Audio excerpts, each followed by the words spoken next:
Assalamualaikum warahmatullahi wabarakatuh. Kembali lagi bersama saya Aden Zikaria Nur.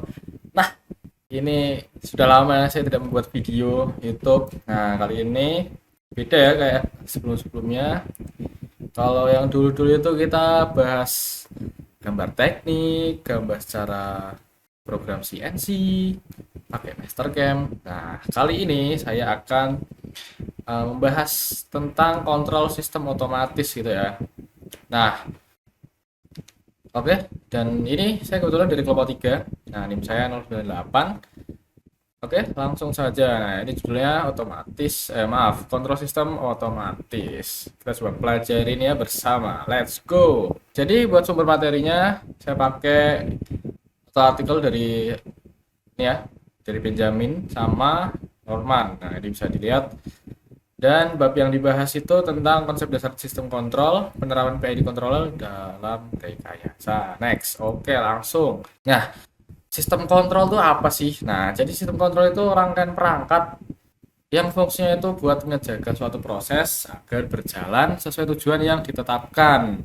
Nah, sistem ini tuh bekerja dengan cara memproses sinyal masukan dan mengatur sehingga keluaran mengikuti nilai yang diinginkan atau dari set pointnya itu ya secara manual maupun otomatis. Nah, kita bisa kontrol nih, bisa kontrol secara manual maupun otomatis. Kita maunya kayak gimana. Lanjut.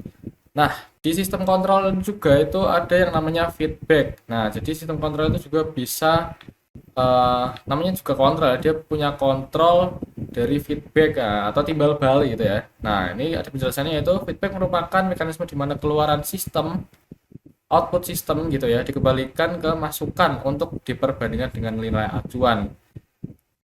Jika ada selisih error jika ada selisih atau error, sistem akan mengoreksi diri. Nah, jadi misal kita udah set point 80 km per jam pada misal contohnya cruise control mobil gitu ya. Nah, kita set di 80 km per jam. Nah, ternyata kok aktualnya kita jalan kok 82 km per jam, misal seperti itu. Nah, 82 km per jam itu yang didapat dari sensor itu bakal dikembalikan ke sistem gitu ya, ke inputan. Nah, buat dibandingin. Nah, set pointnya tuh berapa sih? 80. Nah, aktualnya 82. Nah, jadi dia akan mengoreksi biar jadi 80 km per jam sesuai set point gitu ya. Nah, apa itu PID? Nah, PID ini kayak controller gitu ya. Nah, ini penjelasannya itu algoritma pengendalian yang menggunakan 3 komponen utama. Nah, di sini pertama itu P atau proporsional, yaitu mempercepat respon sistem berdasarkan besar error saat itu. Nah, lalu ada integral dari I-nya, dari I. Nah, dia itu integral itu buat mengoreksi error ya. Ini memperbaiki kesalahan yang menumpuk dari waktu ke waktu. Nah, jadi dia ngurusin soal error-error gitulah ya. Perbandingan error. Nah, buat dibenerin. Nah, derivatif dari huruf D-nya. Nah, dia ngerespon berdasarkan laju perubahan error agar sistem lebih stabil. Ketiganya dipadukan menghasilkan dalih yang halus, cepat, dan presisi. Nah, jadi si PID ini respon sistemnya itu kalau ada error tuh cepet gitu ya, mempercepat respon sistem berdasarkan besar error. Nah, untuk integral sendiri dipadukan sama proporsional, nah, dia memperbaiki error tadi yang didetek sama si proporsional tadi. Nah kan, nah dari derivatif digabungkan dengan I sama I-nya, dia ngerespon laju perubahan agar stabil. Jadi dia kayak gampangannya itu buat ngoreksinya itu lebih stabil gitu ya. Oke, next. Di sini ada tujuan sistem kontrol. Nah, tujuannya itu apa sih kok harus ada sistem kontrol? Nah, tujuannya itu adalah memastikan suatu sistem atau proses berjalan sesuai target atau rujukan. Nah, di sini disebutkan set point yang sudah ditentukan. Nah, jadi kita bisa dengan adanya sistem kontrol itu suatu sistem atau proses itu sesuai gitu apa yang kita mau gitu ya. Seperti tadi kita maunya 80 km per jam ya. Kita pakai sistem kontrol buat kontrol itu harus konstan di 80 km per jam.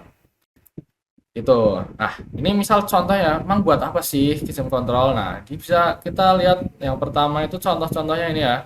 Beberapa contohnya ada kontrol suhu, misal kita di AC gitu ya. Misal di AC kita ngontrol misal 16 derajat. Nah, si si kompresornya ya, si kompresor itu ngontrol biar 16 Celcius gitu misal, sesuai yang kita pengen. Nah, kontrol tekanan juga ada, kontrol level air misal di tangki gitu ya, tangki minyak misal. Nah, kontrol kecepatan motor. Nah, misal ada motor induksi atau apa yang putar-putar gitulah ya, kecepatan ya bersangkutan sama kecepatan juga dan sama presisi, kontrol presisi gitu.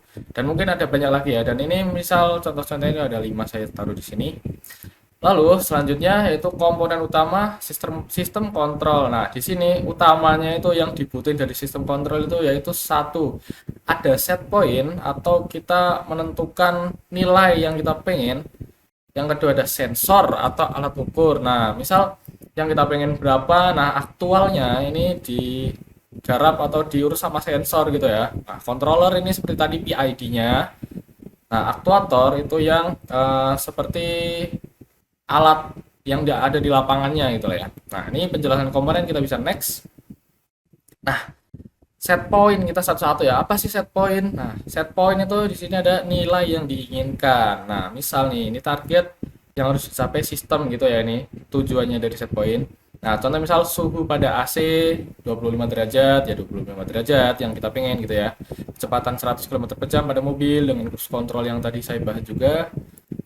Lalu di sini next ada sensor. Nah, sensor ini alat pembaca kondisi secara langsung atau kondisi aktual. Nah, misal kita set point 100 km per jam, kita set cruise control, lalu secara aktual, loh kok ternyata 80 atau misal 110 km per jam. Nah, itu sensor membaca kondisi secara langsung aktual gitu ya. Next, nah di sini ada controller. Nah, kontrol itu apa sih? Nah, kontrol itu kayak otaknya sistem. Nah, dia yang proses semuanya. Nah, di sini perannya dia itu membandingkan set point dengan hasil pengukuran sensor, lalu menghitung error. Nah, atau selisihnya gitu kan.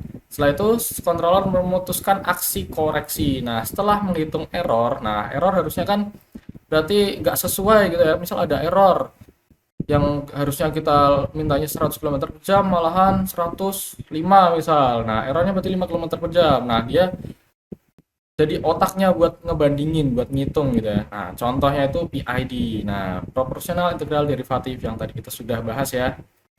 Nah, ini juga sering dipakai di beberapa, ya banyak industri lah, industri-industri besar.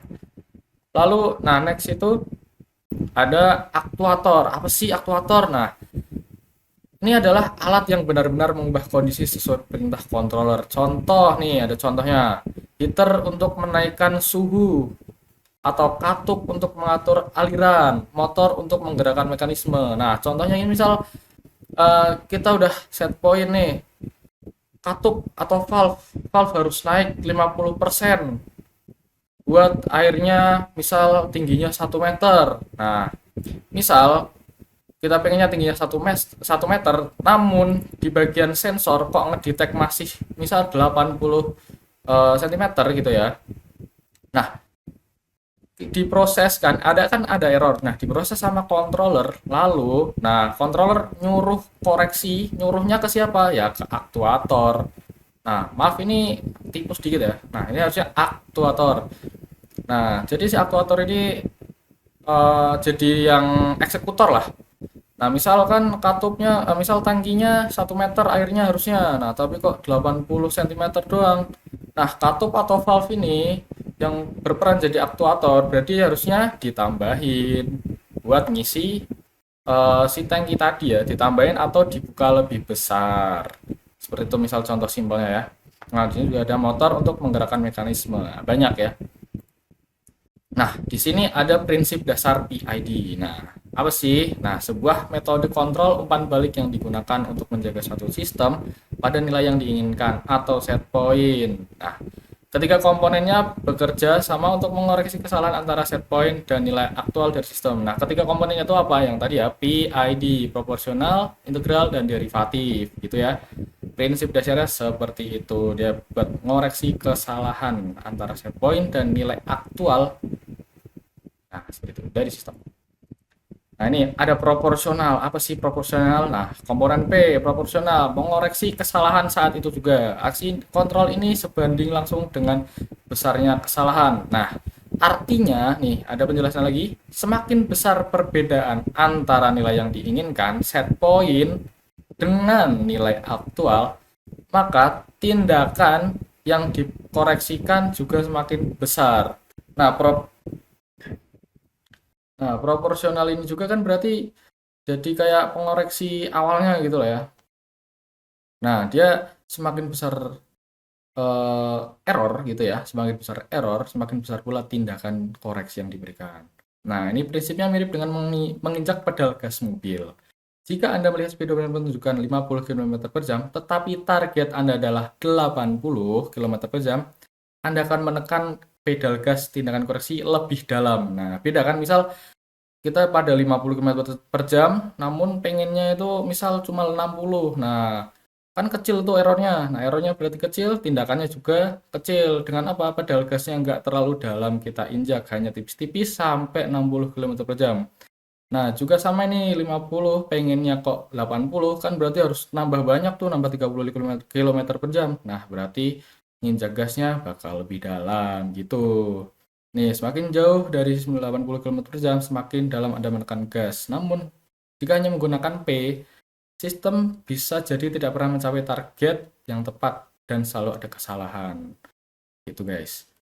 Lalu ada I ya, integral. Nah, integral bertugas menghilangkan kesalahan yang tersisa, error jangka panjang atau steady state error.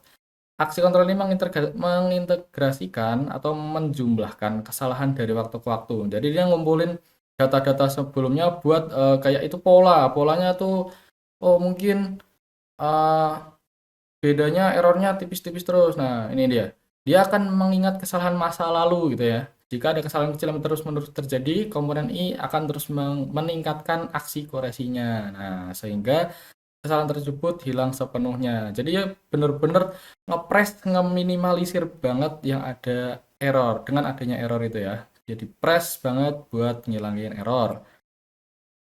Ini seperti seorang pengemudi yang secara bertahap menekan gas pedal sedikit demi sedikit karena kecepatan mobil terus-menerus kurang dari target meskipun selisihnya kecil. Nah, seperti itu ya. Itu integral. Lalu next ada derivatif. Nah, komponen D atau derivatif. Nah, fungsinya untuk memprediksi perubahan kesalahan di masa depan. Nah, kalau si integral ini buat nginget masa lalu, dia bikin pola gitu ya. Dia biar bisa errornya dikit banget, hampir mendekati sempurna mungkin gitu ya. Nah, derivatif ini dia bisa memprediksi kesalahan atau error di masa depan dan meredam osilasi atau overshoot. Aksi kontrol ini sebanding dengan laju perubahan kesalahan. Jika kesalahan berubah dengan sangat cepat, komponen D memberikan aksi koreksi yang besar untuk memperlambat perubahan tersebut.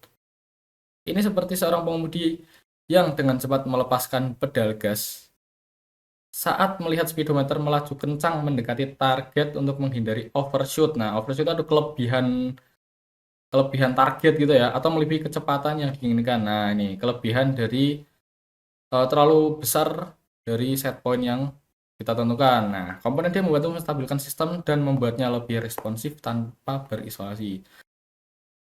Nah, dia jadi eh ini ya contohnya seperti pengemudi yang melepaskan pedal gas cepat ya, dengan cepat kayak langsung diangkat gitu.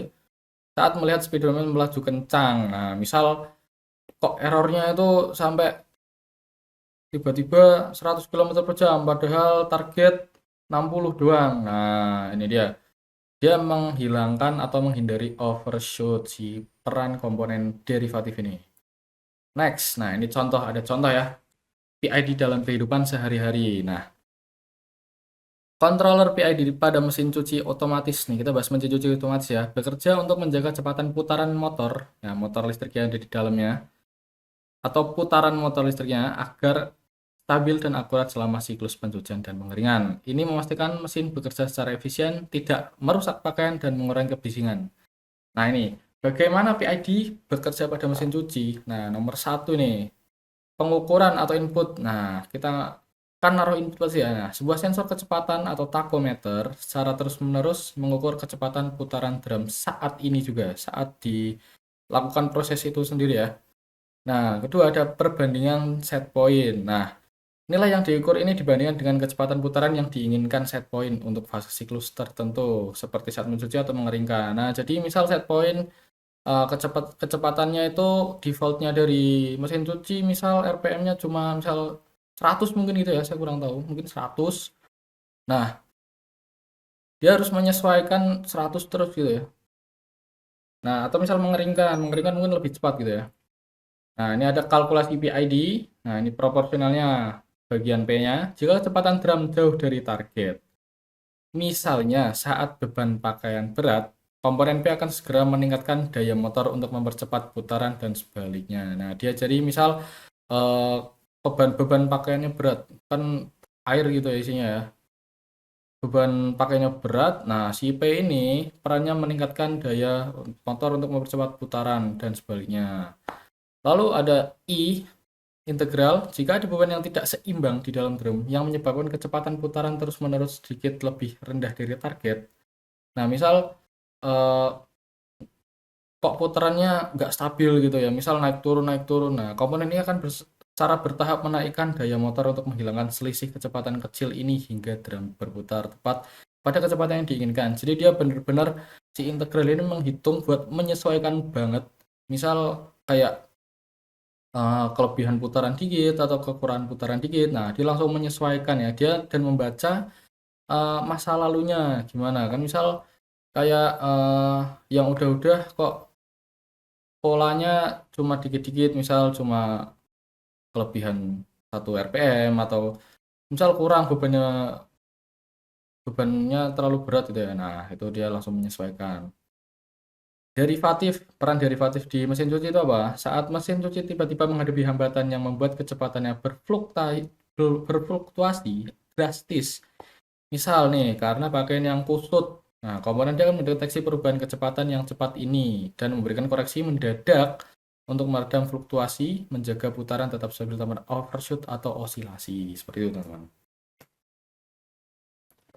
Nah, hasil akhir dari PID ini apa sih? Nah, melalui kombinasi P, I, dan D, mesin cuci dapat beroperasi dengan putaran yang sangat presisi. Nah, gitu ya. Tadi P perannya apa, I perannya apa, D perannya apa, seperti pada slide ini ya. Nah, seperti itu. Hal ini tidak hanya meningkatkan efisiensi pencucian, tetapi juga melindungi motor dari beban berlebih dan memperpanjang umur mesin. Nah, kenapa memperpanjang umur mesin? Kan pasti CPID ini menyesuaikan gimana idealnya suatu mesin cuci otomatis gitu ya. Dia tetap reliable dan dapat digunakan jangka panjang seperti itu, teman. Nah, keunggulan PID dalam kehidupan sehari-hari. Nah, ini keunggulannya, kita bahas keunggulan PID ya. Nih, respon cepat dan akurat. Nah, komponen P proporsional memberikan respon segera.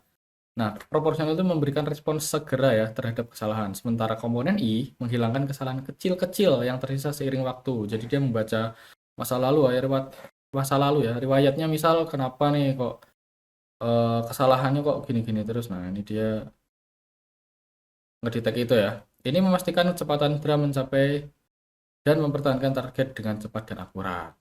Nah, setelah itu ada stabilitas dan presisi. Nah, komponen D yang berperan di sini ya, membantu meredam fluktuasi mendadak dan mencegah overshoot kecepatan berlebih atau osilasi kecepatan yang naik turun. Nah, ini naik turun ini ya. Dan menghasilkan putaran yang stabil, mengurangi getaran dan kebisikan pada mesin cuci. Nah, ini pasti juga uh, bekerja pada ini ya, mengurangi getaran dan kebisingan pada mesin cuci. Nah, efisiensi dan perlindungan. Dengan menjaga kecepatan putaran motor tetap stabil, controller PID memastikan motor bekerja pada kondisi optimal. Nah, ini optimal ya, disesuaikan. Ini tidak hanya menghemat energi, tapi juga memperpanjang umur motor. Nah, ini juga ya salah satu faktor penting. Dan komponen mekanisme lainnya, serta melindungi pakaian dari kerusakan akibat putaran yang tidak stabil. Seperti itu, teman. Nah, ini ada lagi. Nah, ini keterbatasan ya. Ini keterbatasan dari PID. Nah, ini maaf, title-nya, babnya salah. Mohon maaf ya. Kontrol PID juga memiliki beberapa keterbatasan. Nah, apa sih? Nah, penyetelan tuning atau tuning ya yang kompleks. Ini menemukan nilai yang tepat untuk parameter PID bisa menjadi proses yang rumit dan memakan waktu. Jika nilai tidak diatur dengan benar, controller bisa menjadi tidak stabil atau terlalu lambat untuk respons. Nah, keterbatasannya itu ini tuning. Jadi kita juga di suatu sistem, misal tadi ya motor motor pada mesin cuci gitu ya, dia kan ngatur kita harus menghitung nilai-nilai yang pas dan sesuai gitu untuk mesin cuci tersebut ya, biar awet, biar stabil, biar tahan lama gitu ya, biar efektif juga, bisa biar enggak merusak pakaian gitu ya. Nah, ada lagi nih, tidak ideal untuk semua kondisi. Pada kasus yang sangat ekstrim seperti beban beban yang sangat tidak seimbang atau masalah mekanis yang signifikan, kontrol PID mungkin tidak bisa sepenuhnya mengatasi masalah dan bisa menunjukkan kinerja yang kurang optimal. Nah, misal bebannya tuh kok eh, terlalu berat gitu ya, dan errornya kok naik turunnya sangat drastis gitu. Mungkin PID tidak ideal pada kondisi seperti itu ya. Nah, sensitif terhadap noise. Nah, ini noise ya. Komponen D derivatif sangat sensitif terhadap noise atau gangguan atau disturbance gitu ya. Pada sinyal pengukuran, jika ada noise, komponen D bisa bereaksi secara berlebih dan menyebabkan output kontrol berfluktuasi tajam. Nah, misal ada noise gitu ya. Misal di komponen derivatif ini sangat sensitif terhadap noise. Nah, misal gangguannya itu kok terus-menerus atau mungkin cukup mengganggu sekali untuk si komponen derivatif ini. Nah, si komponen derivatif ini bisa tiba-tiba secara berlebihan gitu ya. Reaksinya itu atau mengkalkulasikan dan melaksanakan tugasnya itu mungkin berlebihan gitu ya. Nah, ini dan menyebabkan output berkontroller berfluktuasi tajam gitu. Nah, kesimpulan itu apa sih? Nah, kesimpulannya dari pembahasan kita saat ini ya, yaitu state control berfungsi untuk mengatur suatu sistem agar bekerja sesuai tujuan, seperti menjaga suhu, kecepatan tetap stabil seperti tadi ya. Dan sistem ini menggunakan sistem umpan balik atau feedback ya, seperti yang kita bahas tadi, feedback. Nah, yaitu data yang mengukur hasil aktual. Nah, aktual untuk membandingkannya dengan target yang diinginkan atau set point tadi.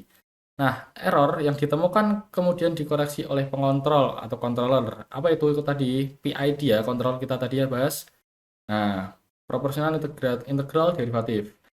Pengontrol PID bekerja dengan 3 cara. Nah, komponen P merespons kesalahan saat ini. Untuk integralnya menghilangkan kesalahan kecil yang tersisa seiring waktu. Jadi dia membaca pola gitu, pola kesalahan kecil-kecil seiring waktu. Dan D mencegah fluktuasi mendadak dengan kombinasi ketika komponen ini PID memastikan sistem dapat beroperasi secara akurat, stabil dan efisien. Nah, seperti itu teman-teman. Nah, oke, sudah berakhir ya kita pembahasan pada video kali ini ya. Mungkin ada beberapa yang miss atau kurang jelas gitu ya, bisa kalian tanyakan di kolom komentar pastinya, atau bisa email mungkin. Itu dia. Oke, mungkin seperti itu ya. Terima kasih ya sudah menonton video ini. Jangan lupa like, komen. Nah, komen ya kalau ada yang tanya bingung. Nah, nanti insya Allah saya jawab sebisa saya, dan saya akan mencarikan sumber-sumber yang pasti itu ya untuk menjawab. Oke, sekian, terima kasih. Saya pamit dulu. Wassalamualaikum warahmatullahi wabarakatuh.